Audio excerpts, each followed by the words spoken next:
Biden is about to break his promise not to raise taxes on most Americans. I mean, really though, do y'all really think these leftists had your best interest at heart? I mean, really? We knew. I mean, I've been saying from the beginning they're going to raise everyone's taxes, particularly the middle class, because the people with money, they have great lawyers that can get them out of paying, or great accountants that can get them out of paying some of these taxes. So it's the middle class that stuck to flip the bill because poor people don't have the money, so they got to get the money from somewhere. It's going to be the middle class, and I've been arguing this well, since Biden was in office. I said he's going to raise your taxes, and now look at it. But before we get started, go ahead, hit that like button, share this out so we can get this information out there. Subscribe if you're not already a subscriber, and hit that alarm bell so you know when I'm putting out new stuff. Also, check out my link tree in the description. There's a link to my Patreon where I talk about things that I can't talk about here, and there's also a link to my merch store. All right, let's talk about this news. After years spent trying to redefine the word sex, the Biden administration and the sycophantic media recently tried to redefine the term recession to suit Democrats' political purposes.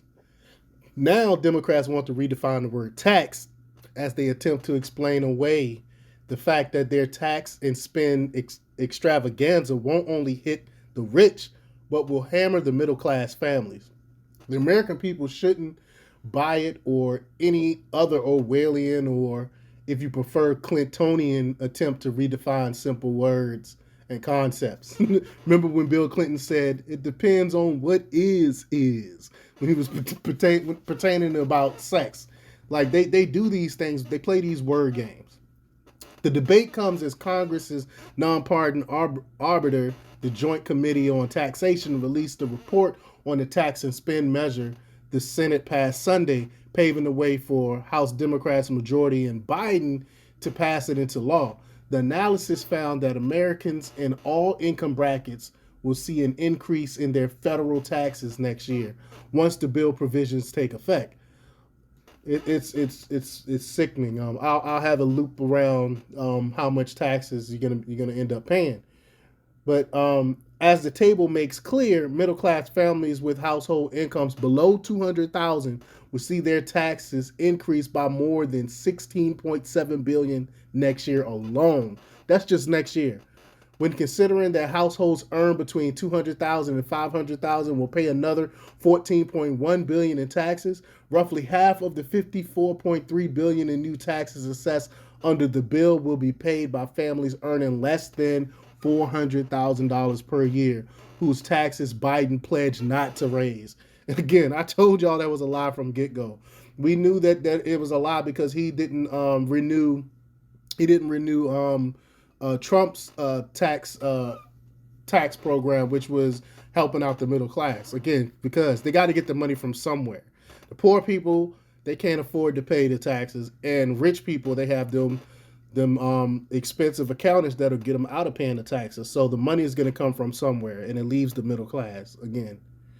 Mark Goodwin of the Committee for Responsible Federal Budget explained to Bloomberg the reasoning behind the JCT analysis. While the Democrats' tax and spend bill would raise corporate taxes, ultimately people pay the taxes. JCT, like most economic modelers, assumes that those corporate taxes will get passed on to individuals, whether in the form of lower wages or higher prices. Of course, those developments come at a time inflation continues to eat away family budget, and real, i.e. inflation-adjusted earnings continue to decline. In other words, at a time families find it harder and harder to pay their bills every month, the Democrat bill would impose even more pain on working families, giving them an other effective pay cut.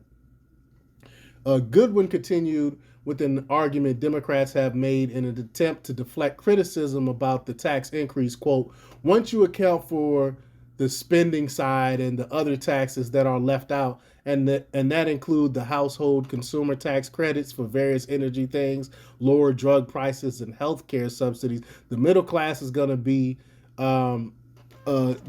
distributionally ahead.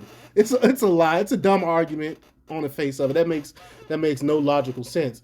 That argument doesn't hold water for several reasons. First, Nearly three quarters, 73.1% of the Obamacare subsidy spending doesn't come in the form of lower revenues, but outlay spending. In other words, those subsidy payments aren't tax cuts for people who pay income taxes, but welfare spending over and above any income obligations those particular households will face. More importantly, however, this type of argument shows a fundamental dishonesty.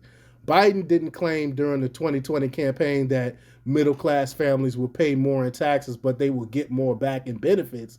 He pledged no new taxes for families with incomes under $400,000. For Biden and the left to now try to redefine their promise doesn't just represent a campaign pledge broken.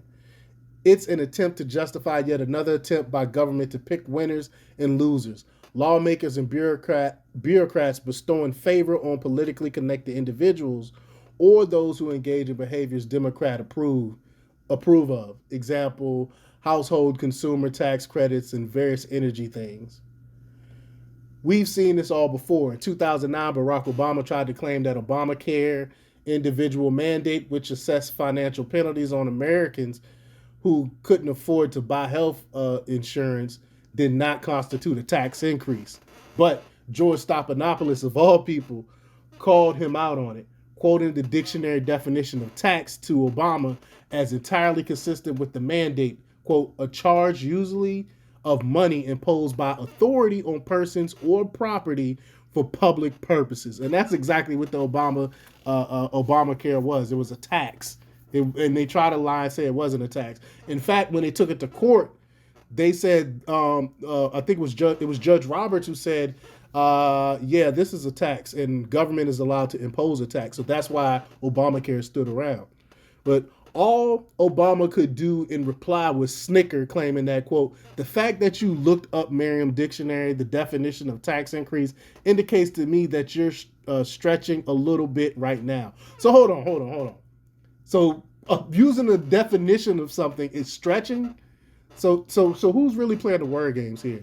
But it speaks volumes about popularity or lack thereof of their policies that Democrats continually feel the need to misrepresent their legislative proposals. But ultimately, the American people will recognize the impact in their wallets of raising taxes during a recession and remember at the ballot box, both in November and in the years to come. So remember this. He said he wasn't going to raise your taxes. So when tax time come around, I want y'all to see how much your taxes went up. But let me know what you think. Leave your comments down below. Like, share, and subscribe. And check out DeMarcoPublix.com for the latest in news. Until next time, peace.